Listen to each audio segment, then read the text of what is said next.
అది 1933 సంవత్సరము, బహుశా సెప్టెంబర్ నెల 25వ తారీఖు కెనడా దేశంలో నుండి దాదాపు 30 ఏళ్ళు పైప్రాయం కలిగిన ఒక దేవుని దాసుడు బొంబాయి పట్టణంలో అడుగుపెట్టాడు. పేరు సహోదరు బక్సీ. ఎదుర్కోవటానికి తల్లిదండ్రులు అక్కడికి వెళ్ళారు. నా కుమారుడు ఇంజనీర్ అయ్యాడు, వచ్చాడు, ఇంకేం చేయబోతున్నాడో, భారతదేశం ఎలాగ సస్యశ్యామలం అయిపోతుందో, మా కుమార్ని యొక్క స్థానాన్ని బట్టి మేము ఎలాంటి ఉన్నత స్థలంలోనికి వస్తామని ఊహించుకొని వచ్చారు. అక్కడికి వచ్చిన తర్వాత చాలా ఏళ్ళ తర్వాత వారి కళ్ళు కలిశాయి, వారి చూపులు కలిశాయి, వారి మాటలు కలిశాయి, వారి చేతులు కలిశాయి, వారి గుండె కలిసింది, వారి శరీరం కలిసింది, కానీ ఆత్మ కలవలేదు. ఇంటికి రమ్మని ఆహ్వానం వచ్చింది. నేను ఇంటికి వస్తే యేసుప్రభుని గురించి చెప్పాలనే స్వేచ్ఛ మీరు నాకు ఇవ్వాలి. కుదరలేదు. సరే, నువ్వు ఇంటికి రాకపోతే ఆస్తి అంతా కోల్పోతావు. పర్వాలేదు, నా ప్రభు సమస్తాన్ని కోల్పోయి నా కొరకు ఈ భూమి మీదకి వచ్చింది. సరే, ఇక్కడ వదిలిపెట్టి వెళ్ళడునా? నీ కొరకు నీ ఆస్తి అంతా కాటన్ మిల్ ఏమైపోయింది, వ్యాపారం ఏమైపోయింది, తల్లిదండ్రులు ఏమైపోయారు, నీ భార్య ఏమైపోయింది, నీ పిల్లలు ఏమైపోయారు, నీ అన్నదమ్ముల సహోదరులు ఏమైపోయారు? వీరంతా తకిట్లో ఒక వైపు నుంచి యేసుక్రీస్తు ప్రభువు నీవు ఈ మధ్యలో ఎరిగిన 29వ సంవత్సరం 1929లో ఎరిగావు. ఆయన ఒక వైపు ఉంచితే ఏది కావాలి నీవు కోరుకో. యెరూషలేమా, నిన్ను కరుణించి వారెవరు? యెరూషలేమా, నీ జాలిపడి వారెవరు? యెరూషలేమా, నీ బాబోగులు ఎరిగేవారెవరు?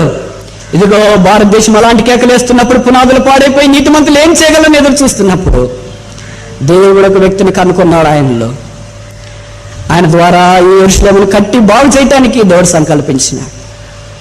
పట్టించుకునేవారు లేకపోయినా, పరామర్శించేవారు లేకపోయినా, జాలి చూపేవారు ఎవరు లేకపోయినా, కరుణించేవారు ఎవరు లేకపోయినా, తను ఏ దేవుడైతే పిలిచినాడో ఆ దేవుని కొరకు క్రయం చెల్లించడానికి 1933వ సంవత్సరం సెప్టెంబర్ 25వ తారీఖు చేసుకున్న తీర్మానం ఇంత ఆశీర్వాదంలోనికి వస్తుందంటే అది నన్ను ఇంకా ఎక్కువ త్యాగం చేసిండేవాడేమో. బహుశా ఆయన ఇంత ఆశీర్వాదం ఊహించలేదు. ఏదో సామాన్యంగా చేసుకున్నాం, చనిపోతే నన్ను పాతి పెడతారని బహుశా అనుకున్నాడేమో. అలాగే తల్లిదండ్రులు చూస్తూ నిలబడినారు. ట్రైన్ టైం అయిపోయింది, ట్రైన్లోకి ఎక్కారు. నీవు రావా? నీకు దేవుడు కావాలా, మేము కావాలా? 9 నెలలు 9 మాసాలు మోసి పెంచి 9 మాసాలు మోసి ప్రసవేదన పడి నిన్ను భూమి మీదకి తీసుకొని వస్తే ఓ మాంసపు ముద్ద. 30 ఏళ్ళుగా నీవు చేసిన పనికి సార్థకము, కృతజ్ఞత ఇదేనా? ప్రభుని బట్టి తన హృదయం కదిలించబడలేదు. అలాగే తల్లిదండ్రులు లోపలికి ఎక్కారు. రావా, ఇది ఆఖరి ఆహ్వానం. వస్తే ఆస్తి అంతా నీకే, వస్తే నువ్వు మాతో పాటు ఉంటావు, వస్తే నీ ప్రభువుని నీవు రహస్యంగా సేవించవచ్చు, బహిరంగంగా కాదు. వస్తావా వస్తావా వస్తావా?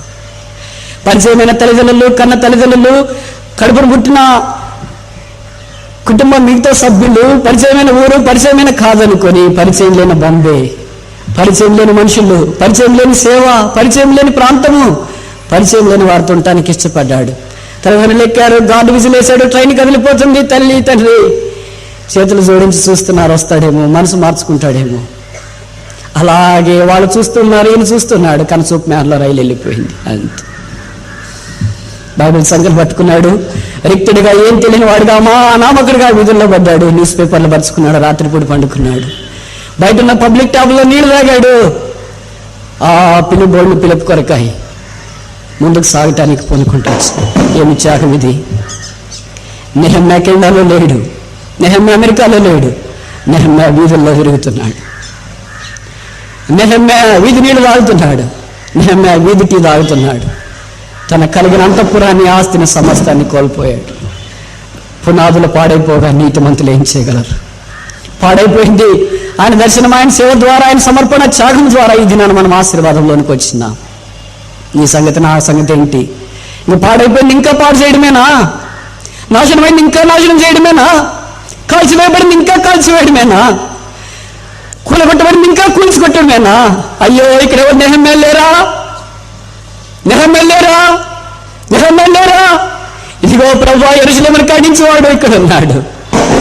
ఇదిగో యెరూషలేము విషయమై జాలి చూపువాడు ఇక్కడ ఉన్నాడు. యెరూషలేము కుశల ప్రశ్నలు అడిగేవాడు ఇక్కడ ఉన్నాడు అని నెహెమ్యా వలె క్రయం చెల్లించి ముందుకొస్తే దేవుడు వారి ద్వారా వ్యక్తిగత, కుటుంబ, సంఘ జీవితాలను కట్టడానికి సిద్ధంగా ఉన్నాడు.